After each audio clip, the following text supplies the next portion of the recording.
Trgovine z živili se lahko odpravimo le z rokavicami in masko ali z rutico oziroma šalom.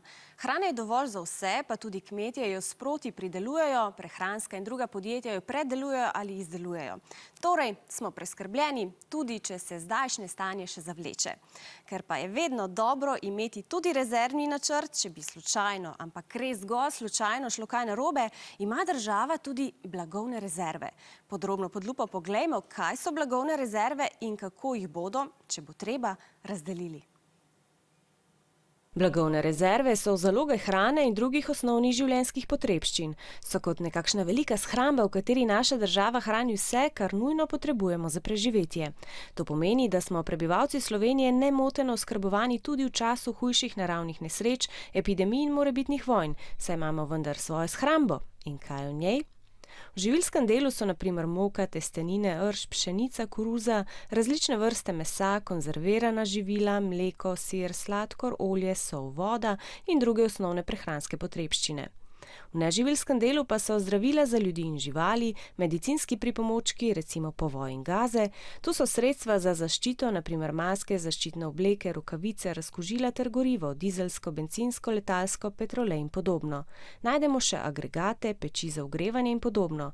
Celo mobilna bolnišnica za 120 ljudi z opremo, ki je zdaj postavljena v Ljubljani, je bila prej shranjena v blagovnih rezervah. Kaj bo v državnih blagovnih rezervah, določi Vlada Republike Slovenije, ki navodila posreduje Zavodu Republike Slovenije za blagovne rezerve. V blagovnih rezervah je najmanj tistih stvari, ki jih lahko pridelamo v Sloveniji, največ pa tistega, česar sami ne pridelamo dovolj. Blagovne rezerve so spravljene na več kot 200 krajih po vsej Sloveniji. Razpršenost je pomembna, da se lahko prebivalcem čim hitreje dostavi, kar potrebujejo. To se lahko zgodi zelo hitro, na primer v enem dnevu, za življenjsko pomembne zadeve celo takoj.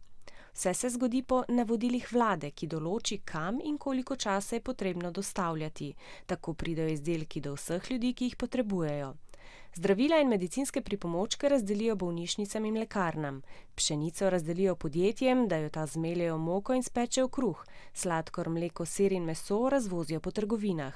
Zaščitno opremo, kot so rokavice, maske in zaščitna oblačila, pa razdelijo tistim, ki so v največji nevarnosti, zdravnikom, civilni zaščiti in policiji.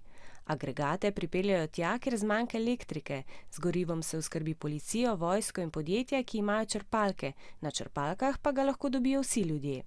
Vse to se dogaja po navodilih vlade, ki so lahko tudi vsakič drugačna, odvisno od vrste in kraja nevarnosti.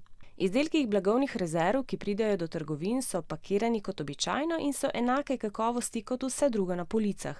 Tudi rok trajanja je še povsem sprejemljiv, saj zaloge ves čas sproti pregledujejo in obnavljajo.